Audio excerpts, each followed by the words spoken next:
This is parliamentary dictation at the speed of 80 words per minute. Please like, share and subscribe. Ready? Sir, I am thankful to the honorable members who have participated in this debate and generally welcomed the measure before the House.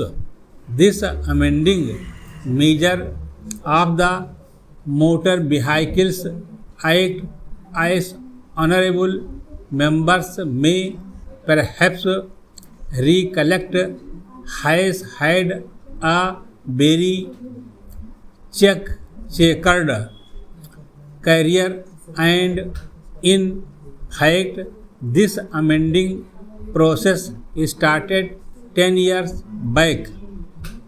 It went to the select committee stage and a certain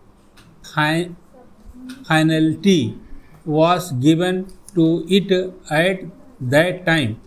Then it could not be pushed through. Later events made it necessary for further changes to be made in the amending measure, and I should think that this amending bill has come at a very opportune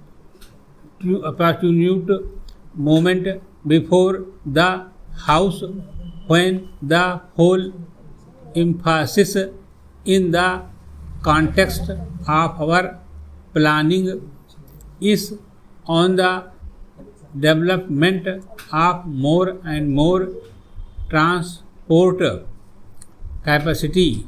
I should like honorable members to view this question in that aspect, and if they do so, they will find that this bill provides for and enables various steps to be taken so that transport capacity can be fully developed.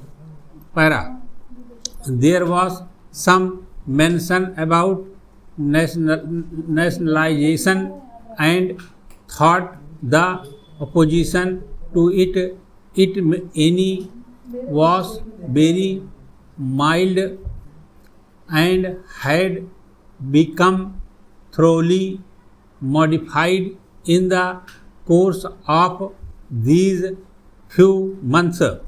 It has come to stay, and that has been very well realized by honorable members who were not perhaps so happy as others regarding this question of nationalization.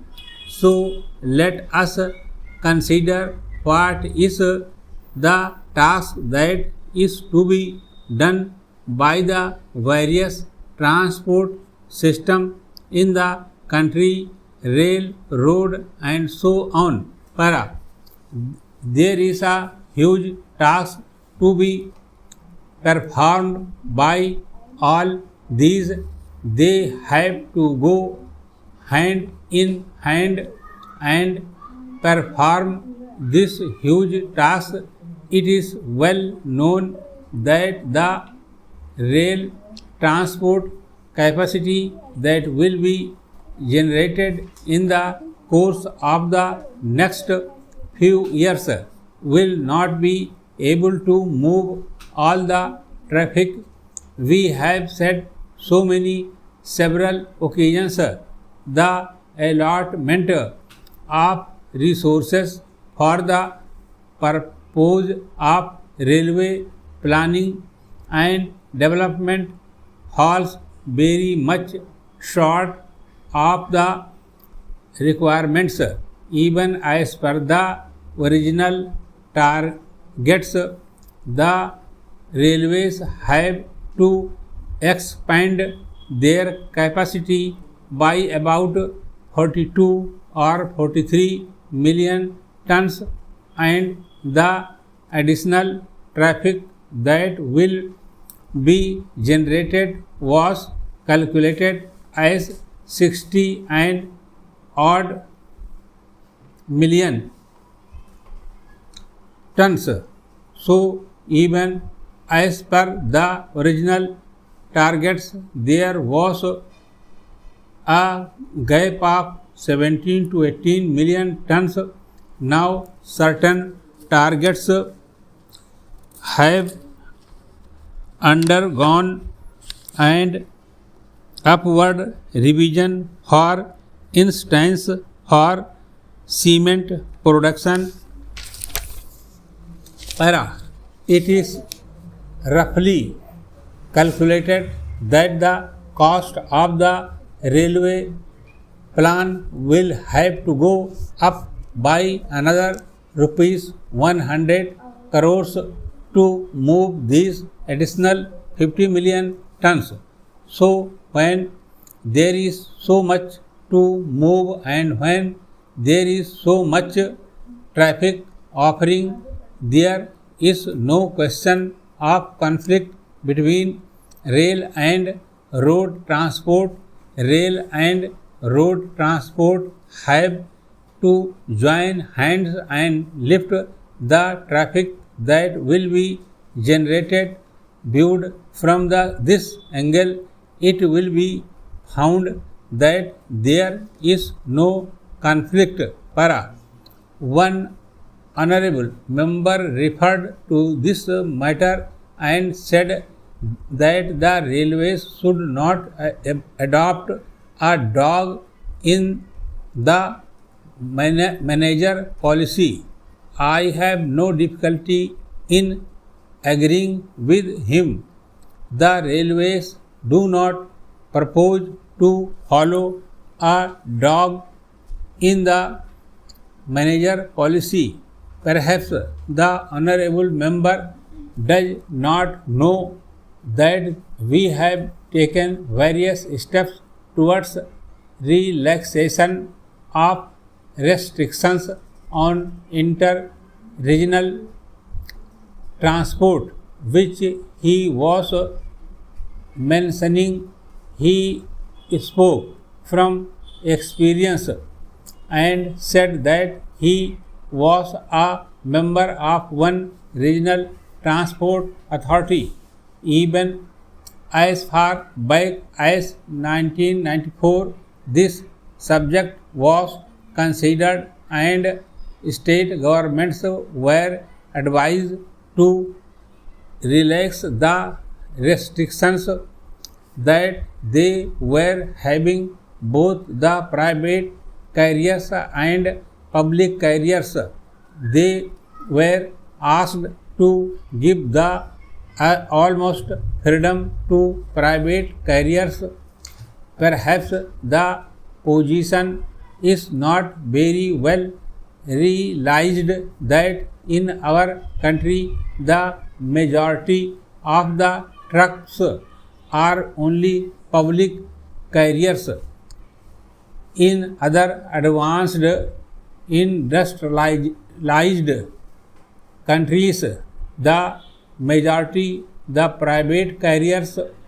It has been brought out in the report of the study group which went into this question that perhaps 70 to 80% of the total number of trucks are in private hands. Here also in our country, the various industrial establishments knew the old can really go in for owning and operating more and more private carriers. They can own a large fleet and can have workshop facilities also, and they need not complain against the railways for not carrying things. So the indication is that private industries and new plants and new units that are going to be set up can very well go in for owning a large fleet of private carriers which can carry goods over small distances. Of course, over very long distance, it may not be possible to operate private categories, private carriers, though even there it will be possible to operate over long distances to some extent.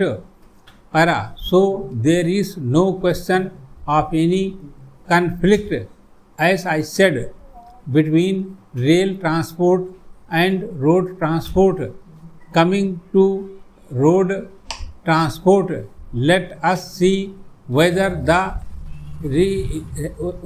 nationalization policy of the state governments comes in the way of expansion of private road transport. Full stop.